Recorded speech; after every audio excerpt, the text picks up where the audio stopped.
내가 최소화한다 하지만 그래도 리스크가 있을 수가 있는데 네네. 그때 좀 가격이 많이 내려갔을 수도 있잖아요. 그럼 그때 멘탈 관리를 하는 방법이 좀 있을까요? 그래서 이제 그 사기 전에 이제 언제 팔아라를 알아야 되는 거고, 네. 그리고 사기 전에 지금 최악의 순간에 이 포트폴리오가 몇 % 깨질 수 있는가 그것도 알아야 돼요. 네. 네. 몇 프로까지 깨질 수 있는지. 네. 근데 물론 이제 그냥 러프하게 보면 돼요. 주식은 기본적으로 최악의 순간 반토막이 난다. 이렇게 이제 기억하면 되는 것 같고요. 반토막이요? 네. 네, 그죠. 네. 그래서 예를 들면 제가 이제 뭐 동적 자산 배분 전략을 3개를 쓴다. 그럼 네. 그거를 진짜 시뮬레이션을 돌려보죠. 그럼 이 세 놈들이 최근 50년 동안에 몇 프로를 깨졌을 것인가. 그럼 이제 뭐 9.5% 이렇게 나왔거든요. 근데 네. 오케이. 그러면 이제 이거를 이제 한 10% 정도로 가정을 하고, 그리고 이제 내 개별주가 있는데 얘는 50%이네. 그러면 10과 50 합치면은 30%인데 네. 또 이제 분산투자효과가 있으니까 한 25% 정도 깨질 수 있겠네. 이걸 아는 거죠. 근데 그럼 생각하죠. 그럼 내가 25%를 깨지고 버틸 수 있을까? 안 될 것 같은데 하기 때문에 저 같은 경우는 이 개별주 전략 같은 경우는 20% 수준의 손절을 할 거예요. 20% 나오면 그냥 손절. 그렇죠. 예. 그러면은 요 동적 자산 배분 전략으로 내가 최대한 잃을 수 있는 게 10%고 여기서 20%잖아요. 네. 그러면은 이제 둘이 합치면은 15%는 아니고 이제 둘이 분산 투자하고 그것 때문에 한 12% 정도로 나올 거거든요. 네. 그 정도면은 오케이. 그 정도는 내가 버틸 수 있을 것 같아라고 이제 생각을 하는 거죠. 근데 그거를 다 사기 전에 생각해 봐야 되는 거죠. 제가 들어가기 전에. 예. 그거 계산하는 것도 기술이긴 하겠네요. 근데 별로 어렵진 않습니다, 이게. 예. 그렇죠. 네. 그래서 그 정도를 계산하고 들어가야지 최소한 내가 좀 멘탈 관리를 할 수 있겠네요. 그리고 더 이상 잃지 않을 수도 있겠네요. 네. 그러니까 뭐 아주 심플하게 그냥 자산 배분 15%, 도저 자산 배분 10%, 주식 50% 그렇게 해서 계산하면 돼요, 그냥. 만약 잃어서 손절하고 나왔어. 그럼 또 다른 주식이 들어가는 거 아니면 그때 돈을 현금으로 좀 가지고 있는 건가요? 그러니까 개별주에서 제가 손절을 하게 된다면은 아마 이렇게 할 것 같아요. 이제 별다른 일 없으면 11월에 다시 들어갈 거고요. 네. 근데 가끔 보면은 이제 코로나나 금융위기처럼 엄청난 하락장이 와가지고 쭉 빠지는 경우가 있거든요. 근데 그 경우에는 보통 이 윅스라는 이제 변동성 지표가 40 이상으로 넘어가게 돼요.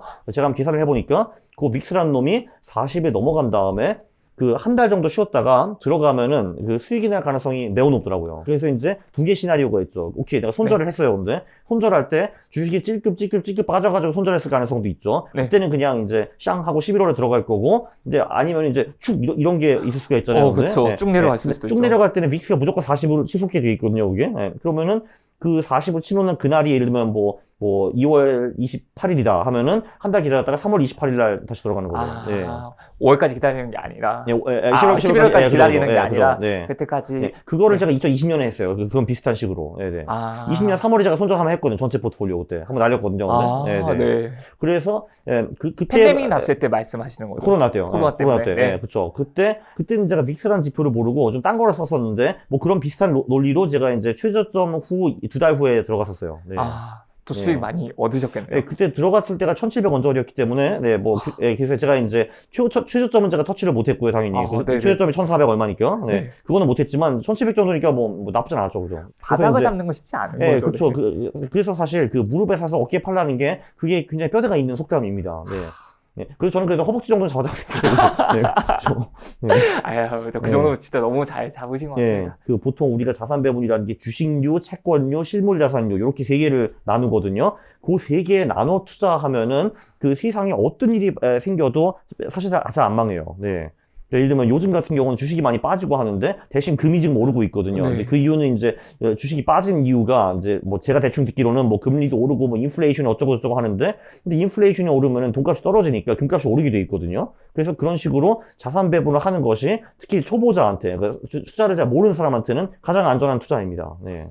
그러면 좀 포트폴리오도 자산 배분 포트폴리오도 종류가 여러 개가 있는 걸로 알고 있는데 그중에서 좀 추천 몇 가지만 해주실 수 있을까요?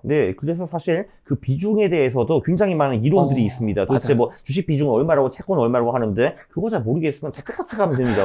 그래서 연구 포트폴리오라는 게 있는데요. 이제 금, 채권, 주식 그리고 현금에 내 자산을 4등분하는 포트폴리오가 있습니다. 그거 상당히 위력적입니다. 그러면 어떤 주식을 사야 되나요? 라고 하실 텐데 거기서 또 이제 재밌는 거는 이게 장기적으로는 그 선진국과 개도국이 좀 이제 그 엇박자를 내는 경우가 굉장히 굉장히 많습니다. 예를 들면은 이제 사실 한국은 개도국으로 분류가 되거든요, 보통. 네. 이제 예를 들면 2000년대에는 한국뿐만이 아니라 개도국 주식들이 되게 잘 나갔어요. 그래서 뭐 브릭스라는 단어도 나오고 막 그랬거든요. 네. 저 잘 알고 있습니다. 그 브릭스 놈들 2010년에 다 처참하게 망했고요. 그 대신에 이때는 미국 앤드 선진국들이 잘 나갔습니다. 근데 사실 우리는 미래에 선진국이 더 잘 나갈지 개도국이 더 잘 나갈지 절대 알 수가 없거든요. 그럼 두 개 다 사면 됩니다. 네. 그거는 이제 또는 뭐 이런 식으로 하면 돼요. 그 주식 중에 한 절반은 미국 주식, 뭐 스파이 같은 거 사고 나머지 절반은 뭐 한국 주식, 뭐 이렇게 투자하는 것도 방법이고요. 네. 채권도 마찬가지입니다. 이게 달러와 채권을 넣는 걸 때 굉장히 좋습니다. 왜냐하면은 한국 경제가 빌빌거릴 때 달러가 올라가는 경우가 많거든요. 미국 채권 포함하고 한국 채권도 좀 포함하고. 네. 그리고 뭐 그 이제 실물 자산 같은 경우에는 부동산을 이제 하시고 자가를 가신 분들은 그거는 보통 저희는 개별로 쳐요. 근데 이제 그거 말고는 이제 뭐 금이나 뭐 원유나 뭐 이런 것들이 있습니다. 원자재 부분들. 네, 그렇죠. 금이나 원자재 뭐 이런 것들. 네. 뭐 그런 식으로 분산 투자를 해놓으면은 사실 그 이 세상에 어떤 재수없는 일이 터져도 내 포트폴리오는 별 큰 타격을 받지 않을 겁니다. 네. 왜냐하면은 진짜 재수없는 일이라는 건 예를 들면 이제 러시아와 우크라이나 진짜 막 해요. 근데 빡빡합니다. 근데 네. 그러면 원유가 막 치솟고 금이 치솟고 할 거거든요. 근데 그리고 사람들이 아이 무서워하면서 이제 미국 국채를 막 우르르 도망갈 가능성이 있어요. 근데 걔네들이 올라줍니다. 주식은 폭락하지만. 네. 그러면은 다시 또 밸런스가 맞춰지는 거거든요. 네. 그럼 밸런싱을 얼마마다 한 번, 어느 주기 정도로 맞춰주면 한 1년에 한 번 정도 하면 돼요. 그런 것들은. 네. 뭐 1년 정도 게으르게. 네네. 예. 그리고 좀 더 이제 덜 게으르시면은 이제 11월, 4월이 주식 비중이 좀 더 높은 게 나오니까 네. 이제 우리가 4등분을 했는데 뭐 11월, 4월은 35%, 뭐 5월, 10월은 15% 이런 식으로 조정하는 것도 방법입니다. 그럼 1년에 2번 정도 일하셔야 되는데, 네, 뭐 그 정도는 뭐 일해도 뭐 우리 등골이 휘지 않습니다. 네. 그렇죠. 그 정도는 일해야 되지 않을까요? 그렇죠. 뭐 그래도 뭐 6개월에 한 10분, 20분 일하는 건데 뭐 그 정도는 할 수 있다고 봅니다. 우리 투자를 위해서. 네. 그리고 또 하나 좀 나아가면은 네. 그 주식 비중, 그거를 지금 우리가 그냥 ETF 투자한다고 가정을 했는데 네. 여기에 예를 들면 우리가 퀀트 투자를 할 수가 있죠. 한마디로 뭐 퍼가 낮은 주식, PB가 낮은 주식 또는 뭐 최근 분기에 성장이 더 빠른 주식 이런 게 들어갈 수도 있겠죠. 그러면 그걸로 수익을 좀 더 극대화할 수 있습니다. 네. 뭐 그런 방법들이 있죠. 지금 작가님께서는 이제 주식 부분에 대해서는 퀀트로 가신 거죠. 그렇죠. 왜냐하면 채권이나 금에 대해서 아는 게 없거든요. 근데 네, 그래서 이제 한마디로 기본적으로 아는 게 없으면 ETF를 하는 게 맞습니다. 네. 물론 채권도 운용을 잘하면은 더 많은 돈을 벌 수가 있겠죠. 이제 5년치를 사는 게 10년치 사고 지금은 30년치 타이밍이다 해가지고 그걸 잘하면 당연히 돈을 벌 수 있는데 저는 그런 능력이 없다는 거죠. 채권에서 아는 게 없으니까. 네. 그럼 채권도 ETF로 사는 거죠. 매수하는 네, 그죠. 네. 그래서 뭐 예를 들면은 그 미국 주식 같은 경우는 TH가 장기채고, IEF가 중기채고, SHY, 그러니까 SHY가 단기채고, 뭐 이런 식으로 나와 있고요. 국내 채권 ETF도 많이 있습니다. 3년채, 10년채 뭐 이런 것들이요. 네. 그럼 지금 3천만 원을 딱 말씀드렸는데 네? 혹시 그것보다 좀 작거나 네. 또는 그보다 훨씬 많거나 할 때도 저는 상관없이 이렇게 연구 포트폴리오를 사용하는 게 좋을까요? 그렇죠. 일단 투자를 잘 모른다고 하면은 금액과 상관없이 이런 식으로 자산 배분으로 시작하는 게 이제 좋을 것 같고요. 그리고 이제 투자를 좀 더 배워 나가면서 뭐 예를 들면 주식 비중을 뭐 조금 더 수익이 높은 뭐 퀀트나 뭐 이런 뭐 가치 투자 이런 것도 괜찮고요. 근데 그런 식으로 가는 방법이 뭐 있습니다. 또는 뭐 금을 아주 깊게 연구해 가지고 난 금 타이밍 할 수 있으면 오케이 타이밍 하세요. 그러면 네, 그것도 방법인데 그거 하기 전에 그냥 ETF 가져가는 거죠. 네.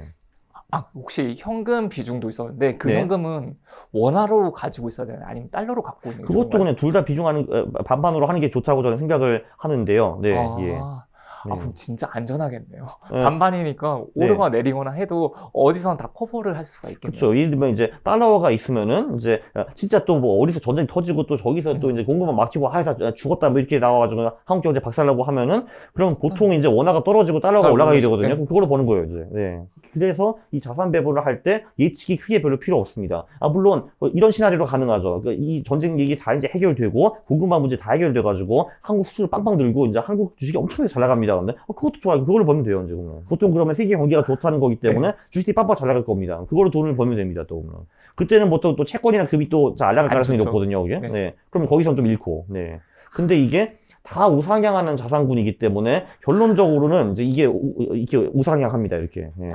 우상향하는데 가끔 좀 특정한 사건들이 있을 때 조금씩 떨어지고 다시 오르고 조금씩 떨어지고 오르고 하는데 그러니까 이제 그 한 놈은 조금씩 떨어지고 오르는데 전체 포트폴리오 자체는 그냥 계속 슬로우하게 우상향하는 식으로 보통 그려지죠. 네. 올해 살짝 초반에 3점 몇 프로 정도 빠졌다고 하셨는데. 네, 맞아요. 그 대신에 네. 이제 제가 일부 주식만 몰빵했으면 더 많이 봐줬겠죠. 근데 그쵸, 이제 그쵸. 금도 있고 현금도 있고 그러니까 이제 이게 커버가 되는 거죠. 네, 네. 주식에서는 몇 프로 정도 빠졌는지. 아, 주식이요? 제가 그 기사를 안 해봤어요. 네. 아. 저제부터는 봐요.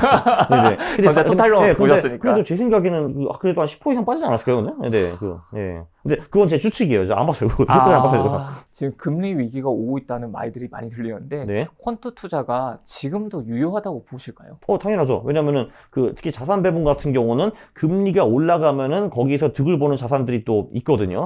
네. 뭐 예를 들면은 금리랑 인플레랑 밀접하니까 대부분의 경우는 금과 이제 그 원자재가 좀 강세를 띠고, 네. 그리고 이제 물가 연동체 뭐 이런 것들도 같이 올라가게 되어 있고요. 네. 그래서 자산 배분은 금리가 오르든 말든 내리든 다 상관없고요. 그거는. 네네. 네. 그리고 이제 동적 자산 배분이라는 애들도 있는데 걔네들은 아주 쉽게 말해가지고 최근에 많이 오른 놈들을 사고 내려간 놈들을 팔게 되거든요. 그럼 그런 애들도 자연스럽게 주식이 빌빌거리면 주식을 이제 빼게 되고 그나마 그래도 잘 나간 놈들이 갖다 붙거나 또는 이제 안전자산으로 가서 쉬어가거나 그렇게 되어 있거든요. 그래서 정적 자산 배분, 동적 자산 배분은 어떤 경제 환경이 오든 잘 먹힙니다. 이렇게 좀 공부를 좀 시작하려면 어떤 방식대로 좀 공부를 하면 투자에 대해서 잘 알면서 나갈 수가 있을까요? 거인의 포트폴리오라는 책을 보셔야죠. 네, 그렇죠. 네, 그렇죠. 제가 이 질문을 안 드리면 안 되죠. 그렇죠. 네. 그러니까 거인의 포트폴리오가 소위 수비형 포트폴리오. 그러니까 이제 어떻게 하면 덜 깨지는가이고요. 하면 된다 쿼트 투자라는 책이 있는데 그건 어떻게 많이 버는가라는 책입니다. 그래서 공격형, 수비형 이렇게 나눠져 있어요. 네. 두 개를 같이 봐야 되겠네요. 그렇죠. 근데 한 권을 보라면 거인의 포트폴리오가 맞는 것 같아요. 그게 아무래도 왜냐하면 덜 잃는 게 훨씬 더 중요하거든요. 많이 버는 것보다. 왜냐면 안 잃으면 수익이 좀 알아서 오거든요. 네. 근데 잃지 않기 위해서 이렇게 뭐 안전벨트를 진짜 여러 개를 방어막을 채워둘 텐데 그럼에도 불구하고 뚫리는 경우가 분명히 있을 거잖아요. 별로 없을 것 같은데요. 네. 지금 콘트 투자처럼 자산 배분 포트폴리오를 하게 되면 거의 뚫리는 경우는 없다고 볼 수 있는 거죠. 그렇죠. 왜냐면 그것도 한 개 전략만 쓴 게 여러 개 전략을 써가지고 안전벨트도 여러 개 메었기 때문에 그 벨트들이 다 쏘지는 경우는 별로 없어요, 사실. 네. 그렇겠네요, 진짜. 네.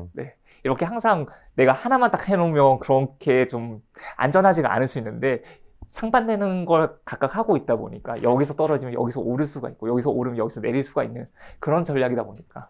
그쵸. 그쵸. 퀀트 전략도 한 개만 쓰면은 걔가 뚫리는 경우는 많이 있어요, 사실 보면은. 네. 근데 이제 여러 개를 쓰면은 신이 저를 그렇게 싫어한 것 같진 않더라고요. 그래서, 네네.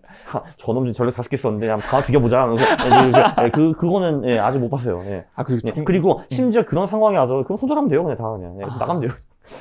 종목을 20개, 30개 정도, 20, 30개 정도를 이제 한다고 하셨는데 그 정도를 하기 위해서 그 개별 종목에 대해서는 어느 정도 좀 알고 있어야 될까요? 제가 지금 60개 하고 있어요, 종목을. 60개요? 그러니까 이제 제가 이제 그 퀀트 전략을 하나 쓰고 있는데 그거 대형주, 소형주, 그리고 전체 주식 이렇게 하고 있거든요. 60개라니까 50몇 개 하는 것 같다. 근데 이제 그 종목들에 대해서 아무도 몰라요.